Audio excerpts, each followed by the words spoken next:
Safer Chemicals Podcast. Sound science on harmful chemicals.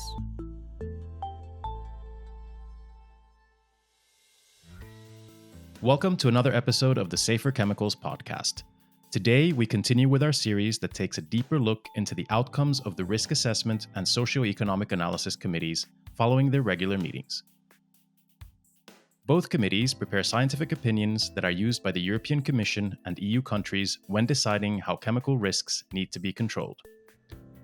As usual, I'm joined by Tim, the chair of the Risk Assessment Committee, and Maria, who chairs the Socio-Economic Analysis Committee.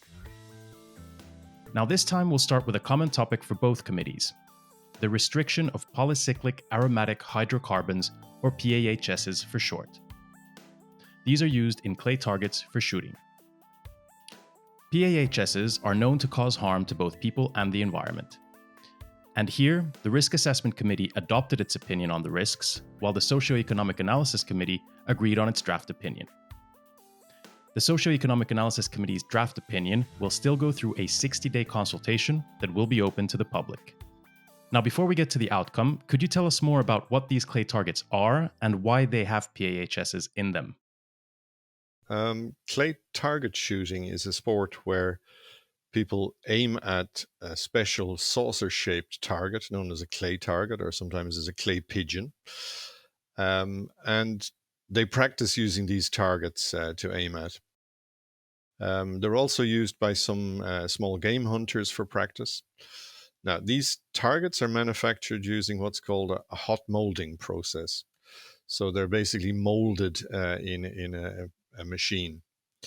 And that involves a filler. Now that's usually ground limestone, and a binder. And the binder is very often a pitch, such as coal tar pitch high temperature. And these binders are the part that contains the polyaromatic hydrocarbons, or PAHs. And these are indeed very persistent in the environment. They break down very slowly, if at all. They can build up in humans and animals, and they are quite toxic. I think their most important property is that they are known to cause cancer. And I should also add that this restriction proposal also has a link to the REACH authorization process. One of the binders that Tim mentioned, coal tar pitch high temperature, was placed on Annex 14 of REACH in 2017. And there it was identified as a substance of very high concern. So basically, by being placed on Annex 14, it means that continued use would have to be authorized by the Commission. And we actually had a couple of applications for authorization from industry. They wanted to continue to use coal tar pitch high temperature in clay targets. And in 2020, the committees adopted opinions that raised some concerns that the continued use of this binder would pollute our environment every year. They were releasing several hundreds of tons of PAHs. The issues were that risk management measures were absent, and also that there were alternatives available that could be used. Indeed, and there are also indications of health risks to people from the environment. For example, through the food chain. The applications for authorization that Maria mentioned were in fact refused by the European Commission in March this year. Right, so this restriction proposal then aims to close any loopholes that might be left by the refused authorization, correct? Yes, this is basically what it's trying to do. I mean, there are other binders different from coal tar pitch high temperature that also contain PAHs, usually in concentrations that are a little bit lower. We're talking of things like petroleum pitch, for instance. And additionally, clay targets with coal tar pitch high temperature can be imported as well. So the European Commission asked ECHA to prepare a restriction proposal for PAHs in clay targets. And the idea there is to further protect people and the environment, and also to avoid a situation when one harmful chemical is replaced by another. That's what we call a regrettable substitution. So we're trying to do there is to prevent the use of other drop-in substitutes, such as petroleum pitch or any other substitute that may also contain PAHs. Right. Okay. So can you tell me what's in the restriction proposal then? The restriction proposal imposes a concentration limit on clay targets. Now, that concentration limit is set quite low. We can talk about that in a minute. But first, to say, how do we measure that? How do we manage to tell whether these PAHs are present? Well, we have to do that by chemical analysis. And we look for a set of indicator PAHs. coal tar pitch and other pitches contain hundreds of components, and a single analysis could reveal 60, 70, 80 individual PAH components. So rather than try and measure the whole lot, because these pitches are very variable in composition, we look for what we call indicator pitches. And we have selected 18 PAHs to do this. So when we analyze samples of clay targets, we'll be looking for these 18 indicator PAHs. Now, the proposal just doesn't cover those indicator PAHs. It in fact covers all PAH, so we want to capture everything. But as such, we concluded that the choice of the indicator is not so important. We looked at adding some recently classified PAH, ones that have been determined recently to be carcinogenic, and added them to the mix of 18. And we tried removing some unclassified PAH markers. But in the end, this really had little impact on our ability to detect pitches or PAH containing substitutes in the clay targets. It's important to note as well that these substances are already limited in clay target shooting competitions that are organized by the ISSF. So this is the International Sports Shooting Federation. So this is a group of substances that is known already by the industry. So we think that if we follow this approach that they already know, it is easier for them to comply, and it's also easier for enforceability. And just to add to what Maria's last remark, these 18 markers are really common constituents of many PAH containing products, such as coal or oil-based pitches, but also other products that might have PAH in them by accident, if you like. Now, most of these markers are either carcinogenic, mutagenic, or toxic to reproduction, as well as being very persistent. So these are really concerning classifications, and the toxicity of these substances is not to be underestimated. Yeah, now Tim has noted that what the restriction is doing, it's proposing a concentration limit for these PAHs. But within that framework of concentration limits, the proposal that ECHA has prepared looked at very different options for the restriction. So we're talking about options that differ mostly in their concentration limit that they would impose. So in effect, what they would be doing is limiting different substances. So the first restriction option that they analyzed was one that had a fairly high concentration limit, so only coal tar pitch high temperature would be restricted. But then there are further ones, so one that is maybe a little bit lower, and it would also restrict petroleum pitch. Then another one was a little bit lower still, and then that one also restricted petroleum resin, and so on. So what ECHA recommended was that immediately when the restriction came into force, the concentration limit would be such that coal tar pitch high temperature is already restricted. So basically the reason for that is that with the refused authorization requests, there is already no production of clay targets in the EU that have coal tar pitch high temperature. So what this would do would simply be to affect imports, and this is intended to give a level playing field to the EU producers of clay targets. But the proposal is then that after 1 year, the concentration limit is actually lowered, so that after that, only eco and natural resins are allowed. Right. So the restriction would make the ban legally binding, and not just for ISSF competitions, but for any and all uses of these chemicals in clay targets, thinking for recreational and training shooting as well. Yeah, indeed, that's correct. So what did the Risk Assessment Committee conclude on the restriction? Well, I think the most important part is that we consider the restriction to be clear and well justified. We know that at least 270 tons of PAH per year are estimated to be released to the environment from placing on the market and use of PAH containing clay targets. And these are simply shattered by the shooter into the open environment. We understand that they are collected in some circumstances for aesthetic reasons, but not for environmental reasons. We think that the proposed restriction, that's restriction option 3, with a concentration limit of 0.005% weight by weight in clay targets for the sum of our 18 indicator PAHs, will reduce the identified risk by about 99%. And it will do that in a reasonable time frame, and that's usually captured in a transition period. Of course, you should bear in mind that PAH in already dispersed clay targets, which have already been used, will continue to contaminate the ground locally for a long time to come. And what else was concluded? I mean, particularly on the hazard assessment and exposure to workers and the public. RAC supports very strongly the assumption that PAHs are a group of substances having similar concern. So you can't really cherry pick and focus just on the carcinogenic ones. It's quite possible that there are other PAHs there which are carcinogenic and we don't know it yet. Right. So measuring these 18, which are the most or of the highest concern, will reduce emissions in general of other PAHs that are present in these binders. And we think this is quite an effective way of doing it. It's not new, by the way. This has been used for several decades in managing and reducing the burden of PAHs.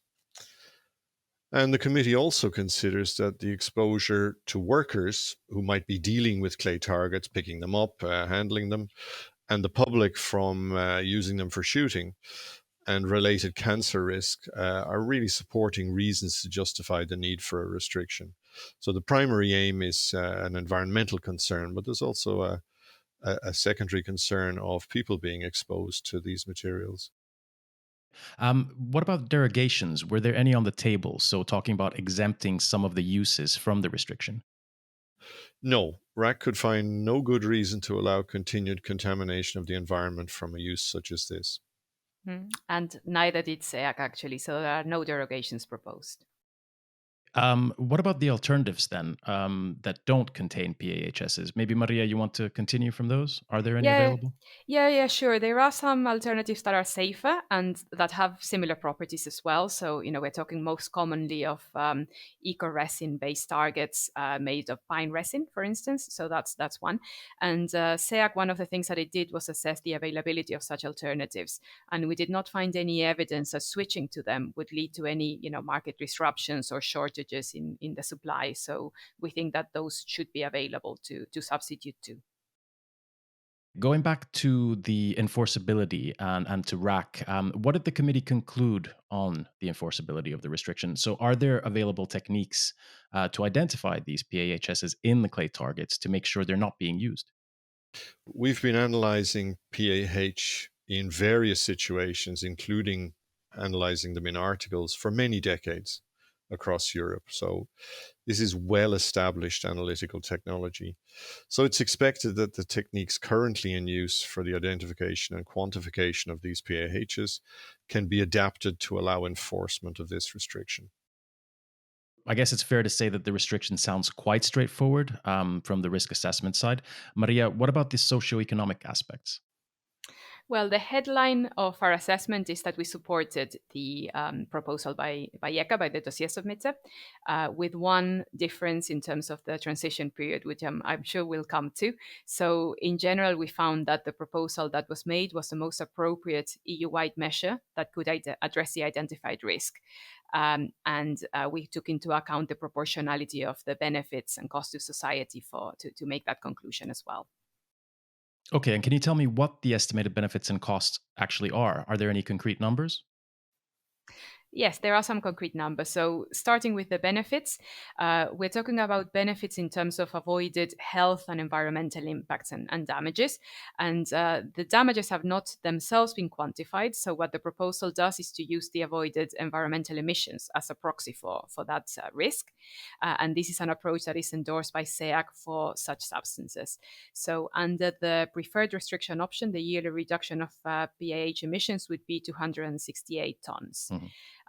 Going on to the costs, mostly what has been identified are costs that are basically welfare losses to consumers and producers, because basically using the alternatives is expected to be a little bit more expensive.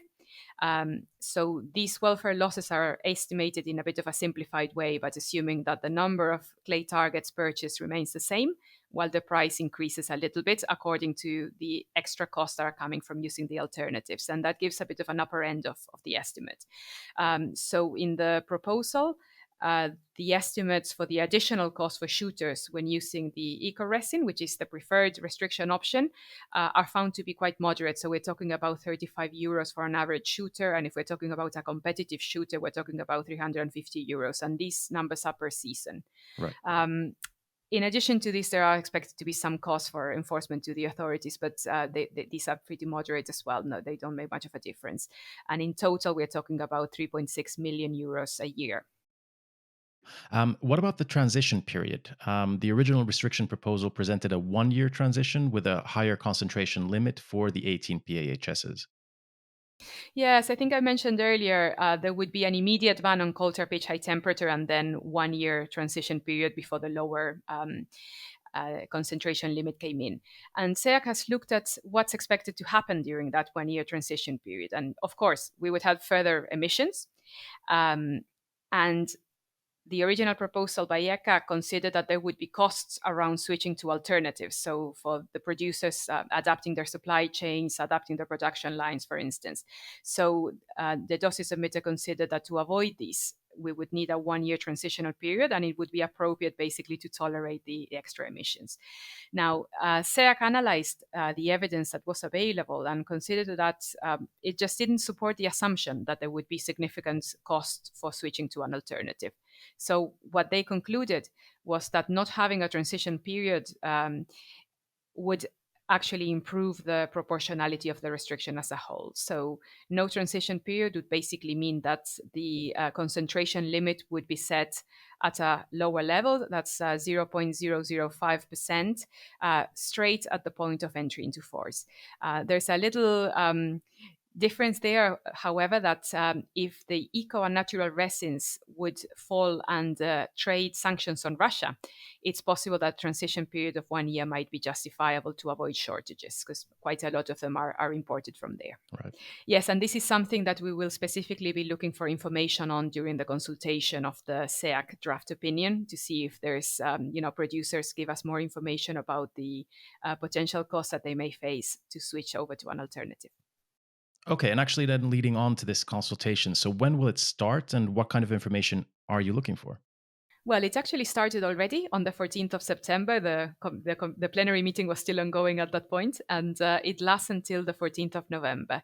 So, as I mentioned, we're looking for information specifically on the transition costs and also on the availability of eco-resins. All right, then let's move on to 2,4-dinitrotoluene. So this is something we already touched upon in our previous episode. It's a chemical that is known to cause cancer. It's mostly used as a chemical intermediate in the production of flexible polyurethane foams, but it can also be used in smokeless propellants for explosives and ammunition. Here, the Risk Assessment Committee adopted its opinion in June. Now, the Socio-Economic Analysis Committee has also adopted its final opinion. Do you have anything you want to highlight about this one? Yes, basically the headline here as well is that SEA considers that the restriction proposed is to be supported, so that it's the most appropriate and effective EU-wide measure to address the risks. And it's also considering the proportionality of the benefits and cost to society for that. And here the major benefit is to prevent exposure through imported products. That's the aim of it. Now, since 2,4-DNT is a non-threshold carcinogen, SEAC also noted that the restriction might have been actually more impactful if the scope had been a little bit wider and had also included industrial uses. And why didn't it include industrial uses? Well, the dossier submitter had concluded originally that risks at industrial sites were already controlled, and therefore they just didn't include them in the scope. And the committees cannot widen the scope of what has been proposed as a restriction. And we, as well as RAC, highlighted some uncertainties around this conclusion. Obviously, we cannot include them, but we highlighted for the Commission in case they would like to request an additional restriction proposal on these areas. And what else did the committee conclude? Well, there are some derogations that were proposed by ECA for certain uses. We're talking here about explosives and ammunition by military and police forces. And SEA considers that those are justified. And for those, we consider that the potential for exposure is pretty limited. And we think that it's important to harmonize with other restrictions that cover the use of ammunition.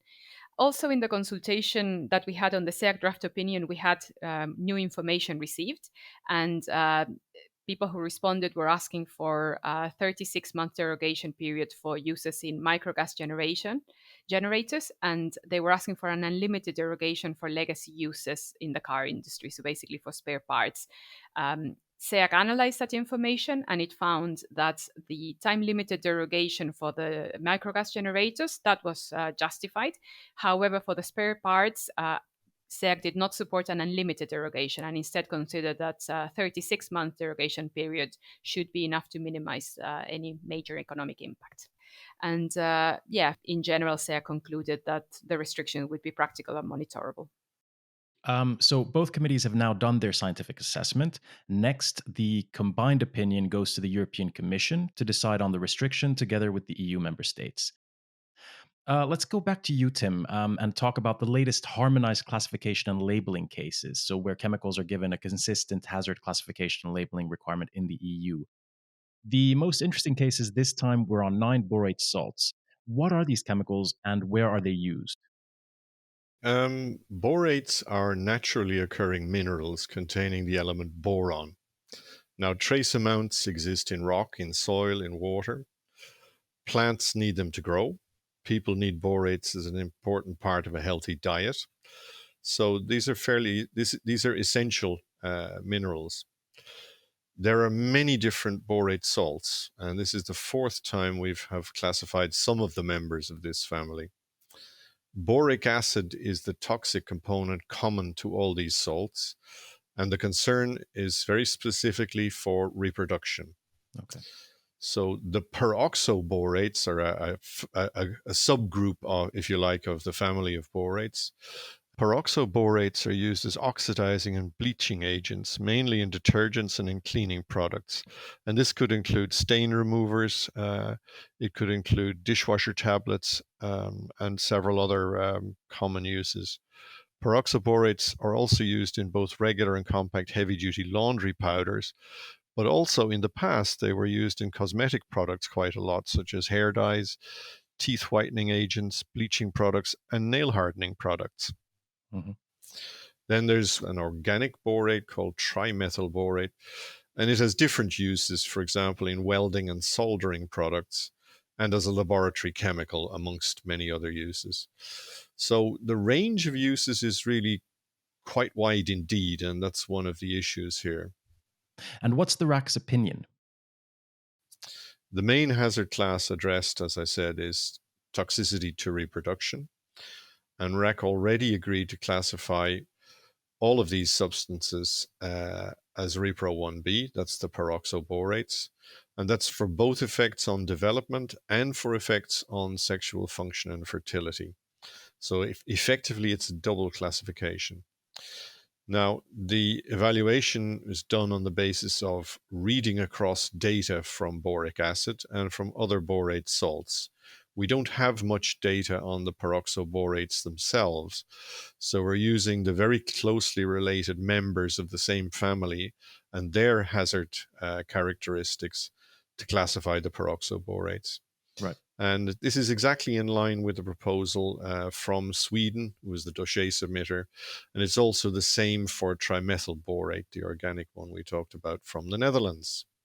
Mm-hmm. So if our recommendation is agreed by the Commission, there will be 4 entries in Annex 6 of CLP where these decisions are placed. And they will cover all of these 9 substances, including the organic borate, in 4 neatened up entries. Some of the existing entries have been regrouped as part of this proposal and in effect tidied up. So currently the peroxoborates, they have existing harmonized classifications as Repro 1b, but only for effects on development. And then Repro 2, which is a lower classification for effects on sexual function or fertility. Trimethyl borate, on the other hand, has no existing harmonized classification for Repro. So RAC agreed to classify all as Repro 1b and for both fertility and development. Right. And in the update, an important point is that The existing specific concentration limit, this is the concentration limit which limits the amount of borates that may be in mixtures. And a specific concentration limit in this case is generally much higher than the general concentration limit. So we agreed to apply the general concentration limit of 0.3% across the board for all of these 4 new entries.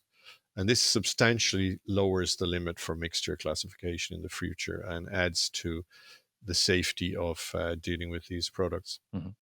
The existing minimum classifications, and this is really my last point, for acute toxicity for the peroxoborates have also been addressed. And we added acute toxicity estimates to all 4 entries. This is really some routine housekeeping. It's applied to all CLH proposals for acute toxicity. In other words, we give one clear numerical value for each route of exposure, oral, dermal, and inhalation, so that people using the classification know exactly which value to choose. All right, thank you very much. That closes the borates. Is there anything else you'd like to add from the September meetings? Yeah, I could give you a short update on the consultations comments that we received on the restriction on lead in outdoor shooting and fishing. So we actually had a consultation closing on the 29th of August, and there were a lot of comments there. We had about 175 comments that came in.